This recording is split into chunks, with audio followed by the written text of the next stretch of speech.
नमस्कार, स्वागत है आप सभी का न्यूज स्टेट पंजाब हरियाणा हिमाचल के खास और लोकप्रिय शो हरियाणा की पंचायत में। मैं हूं आपके साथ आंचल कादियान।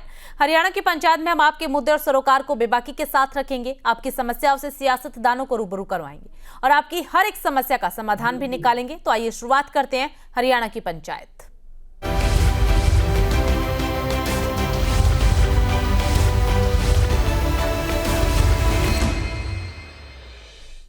इन दिनों आप देख पा रहे होंगे कई राज्यों में आई लव मोहम्मद पर विवाद छिड़ चुका है और अब ये विवाद जो है हरियाणा तक पहुंच गया है।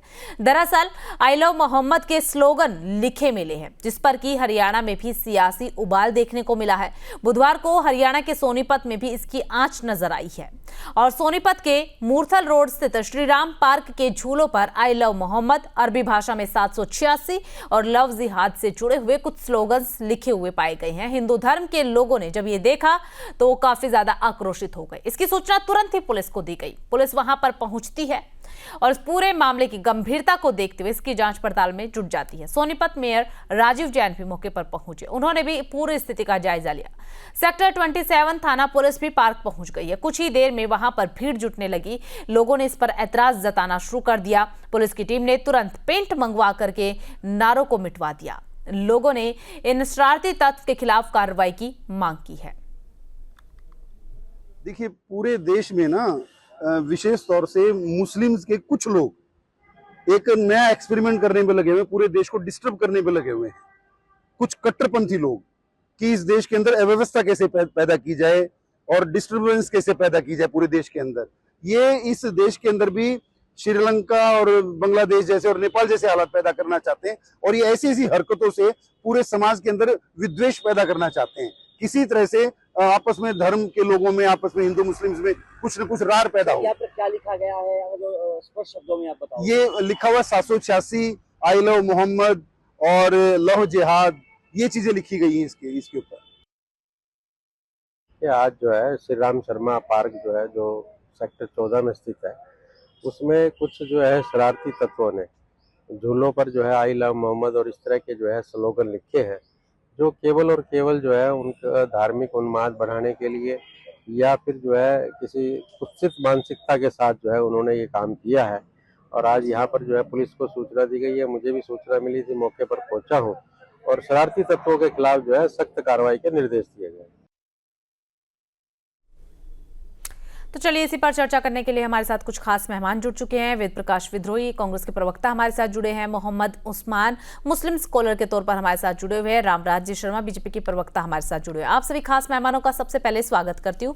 स्वागत के साथ रामराज जी, आपके साथ शुरुआत करना चाहेंगे। सरकार आपकी है, श्री राम पार्क में सार्वजनिक तौर पर आई लव मोहम्मद, अरबी भाषा में 786 लिखा हुआ मिला है। क्या कैसे देखते हैं, जिम्मेदारी किसकी बनती है, कानूनी फेलियर या फिर सरकार का फेलियर की जो पार्क में, पब्लिक पार्क में इस तरीके के स्लोगन लिखे हुए पाते हैं? देखो, आपके चैनल के माध्यम से मैं प्रदेश की देवतुल्य जनता जनार्दन को पहले तो राम राम करता हूं, फिर अपनी बात रखता हूं। मैं इन शरारती तत्वों को चेतावनी भी देता हूं। ये नायब श्रेणी का हरियाणा है, नशा मुक्त हरियाणा, अपराध मुक्त हरियाणा और भ्रष्टाचार मुक्त हरियाणा, ये हमारी सरकार का मुख्य एजेंडा है। और किसी भी अराजक तत्व को हरियाणा में भाईचारा बिगाड़ने की इजाजत नहीं दी जाएगी, उसको सख्ती से कुचला जाएगा। और जिस तरह से माननीय मुख्यमंत्री जी ने पहले भी चेतावनी दी थी लॉ एंड ऑर्डर के मामले में कि अपराधियों या तो हरियाणा छोड़ दो या अपराध छोड़ दो या परिणाम भुगतने के लिए तैयार रहो। मैंने पुलिस को खुली छूट दे रखी है और हमारी पुलिस को अपराधियों से निपटना आता है और उसके बाद में इनकाउंटर भी हुए हैं। ऑपरेशन लंगड़ा भी हमारी सरकार ने अभियान चलाया हुआ है। ये फरीदाबाद में ऑपरेशन लंगड़ा कल परसों उनका अपराधियों का को लंगड़ा किया गया। ठीक है रामराज जी, देखिए ऑपरेशन चलाए जाते हैं, अपराधियों को पकड़ा जाता है खुले में, मुख्यमंत्री ने आकर के खुले मन से तमाम अपराधियों को, आरोपियों को चेतावनी भी दे डाली है, फिर भी स्लोगन तो लिखे जा रहे हैं। क्या कोई साजिश की बू नजर आ रही है क्या? इसमें गहरी साजिश की बू नजर आ रही है। ये हमारे देश में जो अराजक तत्व हैं वो अराजकता फैलाना चाह रहे हैं। किसी भी कीमत पे बर्दाश्त नहीं की जाएगी। हमारे हरियाणा में भी किसी भी कीमत पर बर्दाश्त नहीं की जाएगी। और ये मैं फिर अपराधियों को कहना चाह रहा हूं कि ये नायब सैनी का हरियाणा है। यहां सख्ती से हमारी पुलिस पेश आएगी और किसी भी कीमत पर अपराधियों को बख्शा नहीं जाएगा, अपराधी चाहे कोई भी हो। ठीक है। और ये अराजकता फैलाना इनका, जैसे दिल्ली यूनिवर्सिटी में नारे लगे थे, दिल्ली यूनिवर्सिटी का आपको पता ही है। अब अफजल हम शर्मिंदा हैं क्योंकि तेरे कातिल जिंदा हैं। तो इस तरह के नारे ये अराजक तत्व हैं और जिस तरह से इनके खिलाफ यानी कि हरियाणा में कार्रवाई होगी। ठीक है विद्रोही जी, आपके सख्त कार्रवाई होगी। ठीक है विद्रोही जी, आपके पास आते हुए योजनाबद्ध तरीके से ये किया गया है, तनावपूर्ण माहौल बनाने की कोशिश हरियाणा में हो रही है, क्या लग रहा है आपको? आंचल जी, आपको सभी साथियों को नमस्कार। सबसे पहले तो मैं इस बात का प्रतिवाद करूंगा जो भाजपा के प्रवक्ता ने कहा है कि ये नायब सिंह का हरियाणा है। नायब सिंह हरियाणा के मुख्यमंत्री हो सकते हैं, परंतु हरियाणा उनके बाप की जागीर नहीं है। हरियाणा सभी लोगों आपको इतनी क्या दिक्कत आ रही है? हमारे प्रदेश के मुखिया मैडम दिक्कत आ रही है। मैडम मैंने क्या कहा है कि वो मुखिया है? मैंने खुद कहा है। फिर आपको क्या दिक्कत है बड़े भाई? उन्होंने काम किया 24 घंटे जनता की सेवा में समर्पित रहते हैं। मैडम जब ये बोलने नहीं देंगे, थोड़ी देर संयम आप बना करके रखिए, आपको पूरा समय दिया गया। विद्रोही जी देखिए, बात ना इधर उधर की मत कीजिए क्योंकि मामला जो है नहीं ठीक है, आप सुनिए। मैडम माफ कीजिएगा, क्या बोलना है मुझे ना तो आपसे सीखना ना भाजपा से सीखना। मैं आपको बता ही नहीं रही हूँ कि आपको क्या बोलना है क्या नहीं बोलना है। मैं आपको बता ही नहीं रही हूँ कि आपको क्या बोलना है क्या नहीं बोलना है। आपको मंच दिया, आप अपनी बात रखिए लेकिन मुद्दे पर रहिए। ये बात तो मैं आपको कहूंगी ना कि मुद्दे पर रहिए। मैडम बिल्कुल ठीक कह रही है आप। ये बात आप भाजपा प्रवक्ता क्यों नहीं टोका कि हरियाणा वासियों का, किसी व्यक्ति विशेष का नहीं है, वो मुख्यमंत्री है। ठीक है, बिल्कुल सही बात है। अब जिसने भी ये स्लोगन लिखा है पार्क के ऊपर, स्वाभाविक है उसने सामाजिक सौहार्द बिगाड़ने के लिए ऐसा लिखा है। सार्वजनिक पार्कों में चाहे इस्लाम का स्लोगन हो चाहे हिंदू धर्म का स्लोगन हो, किसी का भी नहीं लिखा जाना चाहिए। अगर जहां हिंदू धर्म का लिखा जाता है विभिन्न सार्वजनिक स्थानों पर, वो भी गलत है, और जो इस्लाम का लिखा जा रहा है वो भी गलत है। अब ये उत्तर प्रदेश से शुरू हुआ, हरियाणा से आ रहा है। आप अच्छी तरह जानते हो ध्रुवीकरण की राजनीति में किसको फायदा होगा। इसी पर मैं आने वाली थी अभी कि क्या ध्रुवीकरण की राजनीति लगे। हाँ, किसको फायदा होगा? बिहार में चुनाव होने वाले हैं, सुनिश्चित ढंग से ध्रुवीकरण की सांप्रदायिक उन्माद पैदा किया जा रहा है। अब इसको रोकने की जिम्मेदारी किसकी है? जो भी सत्ता में है। जहां कांग्रेस सत्ता में है कांग्रेस की जिम्मेदारी है, जहां विपक्ष के लोग सत्ता में है वहां विपक्ष की जिम्मेदारी है, और जहां उत्तर प्रदेश और हरियाणा में भाजपा की सत्ता है वहां भाजपा की जिम्मेदारी है। ये अपनी जिम्मेदारी तो निभा नहीं पा रहे और इधर उधर की बात करते हैं। न ये कोई अपराध का मामला है, न ये कोई ऑपरेशन लंगड़ा पंगड़ा या उसका मामला, ये विशुद्ध लोगों की भावना भड़काकर वोट हड़पने का मामला है। ये भारत एक धर्मनिरपेक्ष देश है। जिसको मोहम्मद से लव करना है वो मोहम्मद से लव करे, इस्लाम से लव करना है वो इस्लाम से लव करे, जिसको महादेव से लव करना है वो महादेव से लव करे, जहां हिंदू धर्म से लव करना है वो हिंदू धर्म से लव करे। किसने रोका है? संविधान ने सबको अधिकार दिया है, पर अपनी आस्था के नाम पर दूसरों पर थोपना, उस आस्था का उपयोग ध्रुवीकरण राजनीति के लिए करना, समाज में बंटवारे के लिए करना और समाज में जहर की खेती और नफरत फैलाने के लिए करना विशुद्ध रूप से गलत है। तो सर विद्रोही जी, अगर ऐसे खुलेआम पब्लिक प्लेसेस पर इस तरीके के नारे लिख जाएंगे तो जहर ही तो फैलेगा ना। हाँ, मैं कह रहा हूं गलत है। मैं तो मैंने शुरुआत ही यहीं से की है कि बिल्कुल गलत है। मैंने कहा क्या? मैंने शुरुआत की है सार्वजनिक स्थान। अब सार्वजनिक स्थान में पार्क भी आता है मैडम, सार्वजनिक स्थान में स्कूल भी आता है, और सार्वजनिक स्थान में जो भी सार्वजनिक स्थान है जो सबके प्रयोग के हैं, निजी प्रयोग, आप मस्जिद में कुछ भी लिखो, आप मंदिर में कुछ भी लिखो, आपने अपने धर्म स्थान पर कुछ भी लिखो, पर जो सार्वजनिक स्थान है जो सबके प्रयोग के लिए है, हर धर्म के लिए, हर समुदाय के लिए, हर जाति के लिए जो प्रयोग के स्थान है वो सार्वजनिक स्थान होते हैं। और उन सभी सार्वजनिक स्थानों पर, मैं तो आपसे कह रहा हूं, सभी सार्वजनिक स्थानों पर धार्मिक उन्माद के नारे लिखना गलत है, और जो भी लिख रहा है उसके खिलाफ सख्त से सख्त कार्रवाई होनी चाहिए। ठीक है मोहम्मद जी, और ये ध्रुवीकरण की राजनीति ठीक है मोहम्मद जी के पास जा रही। मोहम्मद जी, आपको सही लग रहा है? उत्तर प्रदेश से शुरुआत होती है, धीरे धीरे इसकी आंच अब हरियाणा तक पहुंच गई, और जैसे कि अब विद्रोही जी ने कहा बिहार में चुनाव है, बिहार तक भी पहुंची जाएगी, और पब्लिक प्लेसेस पर इस तरीके के नारे लिखना, स्लोगन लिखना, मोहम्मद जी क्या आपको सही लग रहा है? ऐसा नहीं होना चाहिए कि आप लोगों को खुद सामने आकर के इसकी निंदा करनी चाहिए? बिल्कुल, इसकी निंदा की जाती है, घोर निंदा करते हैं, और ये आपराधिक कृत्य है। मैं अभी जो हमारे ये बोल रहे थे, मैं उनकी उससे सहमत नहीं हूं।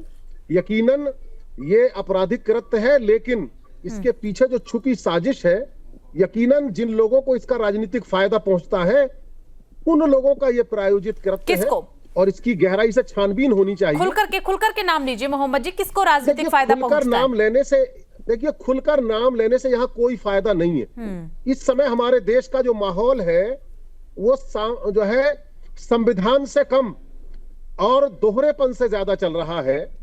हमारे संविधान में शक्ति पृथक्करण का सिद्धांत रखा गया है ताकि निरंकुशता या तानाशाही में जो है सत्ता परिवर्तित ना हो सके, मगर इस समय जो भी सत्ता है वो अपने जो है असली सत्ता धर्म का पालन नहीं कर रही है, बल्कि उसकी तमाम नीतियां विभेदकारी हैं, और खासकर उसने पुलिस को इस तरह की छूट दे रखी है कि अगर कोई कितना ही, जैसे ये तो केवल नारे लिखे गए हैं, अलग अलग भाषा में लिखे गए, सब उसके पढ़ने वाले भी नहीं है, सबके समझ में आने के लायक भी नहीं है, लेकिन सरेआम भी नारे लगाए जाते हैं, और सुप्रीम कोर्ट के जजों को धमकियां दी जाती है, किसी मुख्यमंत्री को मारने की, उसके बेटे को मारने पर ऐलान किया जाता है, कहीं कोई ऐलान किया जाता है, अगर कहीं कोई जुलूस निकलता है तो शस्त्रों को लेकर जुलूस निकाला जाता है, उन पर कोई कार्रवाई नहीं की जाती, शस्त्रों का खुलेआम पूजन के नाम पर उनका प्रदर्शन किया जाता है, लोगों को भयभीत किया जाता है, लोगों की मॉब लिंचिंग धर्म के आधार पर कर दी जाती है, धर्म के आधार पर लोगों को नौकरी से निकाल दिया जाता है, धर्म के आधार पर लोगों को किराएदारी से बेदखल कर दिया जाता है, खरीदे हुए मकान वापस करवा दिए जाते हैं। यह एक इस तरह का माहौल बनाया गया है जिससे केवल और केवल सत्ता पक्ष को या किसी एक खास वर्ग को फायदा होने की बात है। मैं इसकी पूरे की निंदा करता हूं और चाहता हूं हमारा हित, हम जाति हित को पीछे रखें, राजनीतिक हित को पीछे रखें, देश हित सर्वोपरि रखें। ठीक है शर्मा जी, जब तक हम फायदा सत्ता पक्ष को, कुछ ऐसा ही मोहम्मद जी कहना चाह रहे हैं। इस बात का ध्यान रखना होगा, इस तरीके के नारे लगाना, लिखना लोगों के बीच खाई पैदा करने वाला हो। इनकी बात, ये नारे कौन लगाता है? करने वाले निकले, उनके खिलाफ कार्रवाई होनी चाहिए। ये नारे कौन लगाता है? अब मैं बोलूं जी, ऐसा धर्म के आधार पर बंटवारा किसने किया? पंडित जवाहरलाल नेहरू ने और जिन्ना ने। भाई इस धर्म वाले तो उधर चले जाओ और इस धर्म वाले इधर रह जाओ। धर्म के आधार की नींव किसने रखी थी? कांग्रेस पार्टी ने। देखिए, आप धर्म के आधार पर बंटवारा किया। अगर रखे तो अपने दिमाग से ना रखें। धारा 370 और 35 से जम्मू कश्मीर में किसने लगाई? किसने लगाई धारा 370 और 35 से जम्मू कश्मीर में? कांग्रेस ने। और वक्फ बोर्ड बिल कौन लेकर आया? कांग्रेस पार्टी। और पीओ के थाली में परोस के पाकिस्तान को किसने दे दिया? कांग्रेस पार्टी ने। एक भव्य ऐतिहासिक राम मंदिर का जब निर्माण कार्य के लिए माननीय सुप्रीम कोर्ट में केस चल रहा था, वकीलों की फौज किसने खड़ी करी उसके खिलाफ? कांग्रेस पार्टी ने। और जब आपातकाल इंदिरा गांधी जी ने लगाया, उस टाइम में हिंदुओं का तो पकड़ का नसबंदी कर दिया और मुसलमान भाइयों को छेड़ा तक नहीं। ये किसने किया? कांग्रेस पार्टी ने। इसे साफ साफ जाहिर होता है ये जिन्ना की पाठशाला के विद्यार्थी हैं और ये भारत को मुस्लिम राष्ट्र बनाना चाह रहे थे। और उसके बाद में अल्पसंख्यक को बहुसंख्यक, बहुसंख्यक को अल्पसंख्यक, ये इस्लामिक राष्ट्र बनाना चाह रही थी कांग्रेस पार्टी भारत को। ये तो अच्छा हुआ हमारे को नरेंद्र मोदी जी जैसे ताकतवर और लोकप्रिय प्रधानमंत्री बने, जिनकी अगुवाई में हमारा देश बहुत आगे बढ़ा। आर्थिक दृष्टि से हम चौथे पायदान पर आ गए हैं, लेकिन सर बहुत जल्दी दूसरे तीसरे पायदान पे होंगे। ऐसा तो रक्षा नहीं के है। क्षेत्र में आत्मनिर्भर होने जा रहे हैं। ऐसा तो नहीं है कि एक धर्म के भव्य नाम पर ऐतिहासिक आज राम लड़ाई मंदिर का नहीं हो रही निर्माण उनके है। कार्यकाल में शर्मा जी आपने जी। इतने सारे विवाद और ये सब कुछ गिनवा दिए, सब कुछ जायज है, मान लिया सब कुछ जायज है, लेकिन ऐसा तो नहीं है ना कि आज के समय पर विवाद नहीं हो रहे धर्म को लेकर के। आज भी तो हो ही रहे हैं ना, और आज हम उसी पर चर्चा कर रहे हैं। उत्तर प्रदेश से शुरुआत हुई, हरियाणा तक पहुंच गई, और अभी देखिए इन्होंने तो बोल भी दिया विद्रोही जी ने कि आप सब्र कीजिए, देखते रहिए, ये बिहार तक पहुंचेगी। क्यों पहुंचेगी बिहार तक? बिहार में चुनाव है। ये मैं आपकी बात का जवाब दे रहा हूं। ये जनता द्वारा नकारे गए लोग हैं, ये अपना अस्तित्व की लड़ाई लड़ रहे हैं, और ये इसलिए कभी तो धार्मिक उत्पाद फैला दिया, कभी जाति पाति का आधार पर हमारे देश में बंटवारा कर दिया, हमारे प्रदेश में कर दिया। ये जनता द्वारा नकारे गए लोग हैं, अपने अस्तित्व की लड़ाई लड़ रहे हैं, और बिहार में ये चाह रहे हैं वह इस तरह का उत्पाद फैला के मुस्लिम भाइयों के वोट लेना चाह रहे हैं। लेकिन आज छत्ती बिरादरी का जन जन ये चाहता है कि भारत का प्रधानमंत्री आदरणीय नरेंद्र मोदी जी की अगुवाई में जिस तरह से हमारा देश आगे बढ़ रहा है, उन्होंने विकसित राष्ट्र का, भारत को विकसित राष्ट्र बनाने का 2047 तक एक सपना देखा है, उसको साकार करने में हमारे मुख्यमंत्री जी लग रहे हैं। ठीक है शर्मा जी, विद्रोही जी से जवाब ले लेते हैं। ठीक है, विद्रोही जी से जवाब ले लेते हैं। विद्रोही जी, जिस तरीके के मामले सामने आ रहे हैं, देखिए शर्मा जी की बातों का तो जवाब दीजिएगा ही दीजिएगा, लेकिन जो ये मामले सामने आ रहे हैं, इस तरीके से धार्मिक माहौल बिगाड़ने की जो कोशिश हो रही है, इसका फायदा आपको क्या लग रहा है, किसे होगा? मैडम आंचल जी, इतिहास उठा कर देख लो। 1927-28 में सबसे पहले टूथ ओरिनेशन का सावरकर ने दिया था। बंगाल विधानसभा में 1942 के अंदर जब संयुक्त बंगाल था, श्यामा प्रसाद मुखर्जी ने, जो जनसंघ के संस्थापक रहे हैं और जिस जनसंघ का नया स्वरूप भाजपा है, उन्होंने मुस्लिम लीग के साथ मिलकर पहला पाकिस्तान और भारत के बंटवारे का प्रस्ताव पास किया। आरएसएस थाली में परोस के क्यों दे दिया था पाकिस्तान को? भाई दे रहा हूं जवाब, आप पाकिस्तान को क्यों दे दिया था? अरे सुनो ना यार, अब मैडम सुनने को तैयार नहीं अभी ये। जब लाहौर तक हमारी सेना मैडम मैं इनके बीच में बोल रहा, मैडम मैं इनके बीच में बोल रहा था। मैडम अपने इनकी गंदी आदत क्यों है ये? मैडम इनकी मैडम आप इनको रोकती क्यों नहीं? उनको क्यों? मैडम इन गंदे लोगों को ठीक है, भाषा की मर्यादा बना के रखिए। शर्मा जी आप संयम बना करके रखिए। देखिए उनकी बात पूरी हो जाने दीजिए, फिर मैं आपके पास आती हूँ, आपको पूरा समय दिया जाएगा। विद्रोही जी ने बिल्कुल आराम से आपको सुना है, उनको समय देते हैं। और विद्रोही जी आप अपनी बात रखिए, लेकिन भाषा की मर्यादा बना कर रखिएगा, है ना? मैडम मैं मर्यादा रखता हूँ, मजबूर होकर जब बोलता हूँ, ये जो जबरदस्ती करते हैं। मैडम इतिहास गवाह है, आप देख लीजिए। अब देश की आजादी के अंदर आरएसएस का कोई हाथ नहीं था, वो अंग्रेजों के साथ ही थी, इसके ऐतिहासिक सबूत है। इन्होंने राम मंदिर का दे दिया, राम मंदिर के फैसले में खुद लिखा हुआ है कि हमें कोई भी ऐसे सबूत नहीं मिले जिससे ये हो कि मस्जिद ढाई गई है, पर क्योंकि हम आस्था के आधार पर और इसका फैसला करने के लिए धारा 142 में सुप्रीम कोर्ट को विशेष अधिकार है, उसके तहत हम फैसला देते हैं, और सारे देश ने उसको माना, सारे देश ने माना। अब इस धार्मिक उन्माद का फायदा किसको हो रहा है? बिहार के अंदर एसआईआर के नाम से वोट किन वर्गों की काटी जा रही है, और सांप्रदायिक ध्रुवीकरण की राजनीति का किसको फायदा होता है? सीधा है भाजपा को होता है। इस देश के अंदर सांप्रदायिक उन्माद, नफरत, जहर की खेती करने का ठेका तो पेटेंट भाजपा और संघ ने ले रखा है। इसलिए ये लोग चुनाव जीतने के लिए सांप्रदायिक उन्माद पैदा कर रहे हैं। ठीक है, वरना मुझे बताइए, मैं लास्ट लाइन कह रहा हूं मैडम, वरना जो उत्तर प्रदेश के अंदर एक मामूली सा विवाद पैदा हुआ था, अगर उत्तर प्रदेश सरकार चाहती तो उसको वहीं अंत कर देती। ये बहुत सही बात आपने विद्रोही जी कही। इसका जवाब देंगे। एक लाइन मैडम एक लाइन।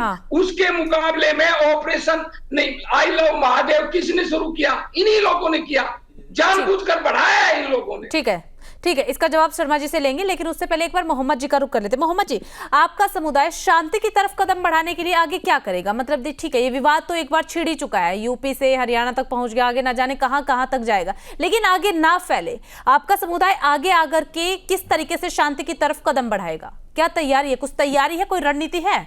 या बस ऐसे ही चलता देखिए, जाएगा? देखिए, जहां तक हमारे समुदाय का ताल्लुक है, हमारे समुदाय ने अशांति के लिए कुछ नहीं किया। नहीं, लेकिन हो और रहा है ना, माहौल तो जबरदस्ती खराब उस हो रहा है पर ना। इस एक तरह तरफ का आई आरोप लव लगाया जाता महादेव, है। एक तरफ आई लव मोहम्मद, अरे इस अरे तरीके हम से। उसे मानते ही नहीं। हमें उससे कोई आपत्ति नहीं, कोई कितना ही महादेव कहे, हर हर महादेव कहे, ये सब कहे, हम तो कानूनी भाषा में ये बात चाहते हैं। हम जबरदस्ती इस बात के खिलाफ है कि जबरदस्ती उससे कहा जाए कि तू जय श्री राम बोल। हम इस चीज के खिलाफ है और हम चाहते हैं जब हम देश के नागरिक हैं जय तो श्री राम बोलने में आपको कोई जबरदस्ती दिक्कत किसी के है साथ क्या? नहीं की जाए। अरे जय हमने श्री किसी राम से नहीं बोलने में कहा आपको कि तुम दिक्कत है जबरदस्ती क्या? I love you, I love Mohammed बोलिए। कोई मुसलमान नहीं कह रहा है।